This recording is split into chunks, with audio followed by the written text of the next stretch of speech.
Жиынтық ойымызда Ахмет Әлісіға берейік. Біздің Алдастан орталығыны ашудағы негізгі мақсатымыз, жаңа өздеріңізді айттыңыз, халықтың санасын ояту мәселесі. Қазіргі таңда өзімді көптеген жиындарға көп қатысам, бірақ сол жиындардың көпшілігі байбаламға салып, жалпы бір айтылған сөзді мың қайталап, сосын өзімізбен өзіміз сөйлеп, сосын қайтып кетеміз. Бұл жерде қабылдаған шешіміміз де, сөйлеген сөзіміз де не бір халыққа жетпейді, не басқа не болмайды. Сосын беретін газеттер өздерінің мүддесі тұрғысынан ғана, немесе өздерінің саясатына сай береді. Сондықтан біз ойладық, осы мәселені біз қалай көтерсек екен. Зиялы қауым өткенде бір жиынға қатысқанында Әзілхан Нұршайықов деген ағамыз айтқан, қазіргі таңда қазақ зиялылары өкінішке орай өздерінің миссиясын атқара алмай отыр. Ол миссияны бүгін қазақ газеттері атқарып отыр. Керек болса, оппозиция да атқара алмай отыр. Сол оппозиция міндетін де қазақ газеттері атқарып отыр деген әңгімені айтты. Бұның шындығы да бар шығар. Бірақ сол газет бетінде зиялылар жүр ғой. Солар айтады бұл ойды. Солардың пікірімен біз жалпы күн көріп отырамыз.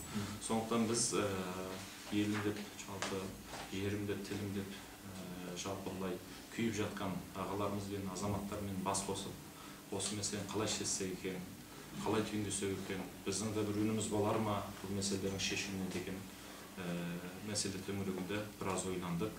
Осы алдаспанды құруға шешім қалды. Жалпы бұл қандай болмақ? Мысалы, тіл мәселесін алайық. Келесі үнемірді, мысалы, біз тіл мәселесін талқыға салатындайды. Біз тіл мәселесін салғанда 7-8 адамды шақыртып, жалпы соларды эмоцияға бергізіп, сөйлетіп, сосын тұрғызып кетірейміз. Немесе соны газетке басуымыз. Тіл мәселесінде сол 20 жылдың ішінде не істелінді осы күнге дейін? Ғылыми түрде зерттейміз. Бүгінге дейін біз кеше не едік, бүгін не болдық? Бұдан әрі қалай барамыз? Сараптама жасау. Жарайды, бүгін мысалы заң шықсын. Айталық, ертеңнен бастап бәрі қазақша сөйлесін деген. Бұл өмірдің заңына қайшы. Мүмкін емес. Сіз ертеңнен бастап кешеге дейін қазақша сөйлемеген азаматты қазақша сөйлете алмайсыз. Ол тауар емес. Оған тыйым саласыз. Ертеңнен бастап сарыағаш сатылмасын дей аласыз. Бірақ тіл мәселесі ондай емес. Тіл мәселесіне еңбек ету керек. Бірақ бұл еңбек етудің де жалпы жолдарын біз терең зерттеп көрсете білеміз. Жолын көрсетеміз. Мысалы қазір Қазақстан, Ресей, сосын Беларусьмен үшеуі бірлесіп отырып одақ құрды. Бұл одақтың дәл қазіргі таңда пайдасы не, зияны не? Бұл мәселені ешбір ғалымымыз да айта алмайды. Мен осы күнге дейін шыққан мақалалардың түгел бәрін оқыдым. Бәрі жай сөз. Тереңдетіп, осының жалпы түбіне түсіп, нақты бізге сараптама жасайтын жалпы бір адам. Неге? Өйткені осы күнге дейін бұл туралы бұл келісімшартты жасап жатқан азаматтар мемлекеттен неге басқа сөзге халыққа бұл туралы мағлұмат берген жоқ. Мағлұмат берілген жоқ. Өйткені сол мағлұмат береді ғой. Сол мағлұматтың негізінде сіз оны талқыға сала аласыз. 11,5 мың жалпы тауардың төңірегінде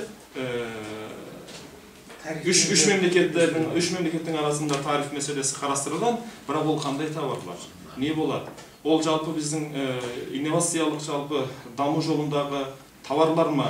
Әлде тек қана жалпы ауыл шаруашылығы жағынан тұтынушы тауарлар ма? Экспорттық тауарлар ма? Не мәселе? Сол мәселені әлі ешкім білмей тұр. Өйткені айтылған жоқ. Керек болса, оны кереңнің өзі де білмейді. Кеше сұрадық, жігіттермен кездестік. Олардың өздері дәл нақты емес, дәл белгілі емес. Сол 6 айдың ішінде біз өзіміздің жалпы немізді көреміз, мүмкіншілігімізді көреміз, соған орай бір нәрсе шығарамыз. Сондықтан біз бұл мәселені нақты ортаға ғылыми түрде зерттеліп тұрып барып ортаға салсақ деп. Мысалы,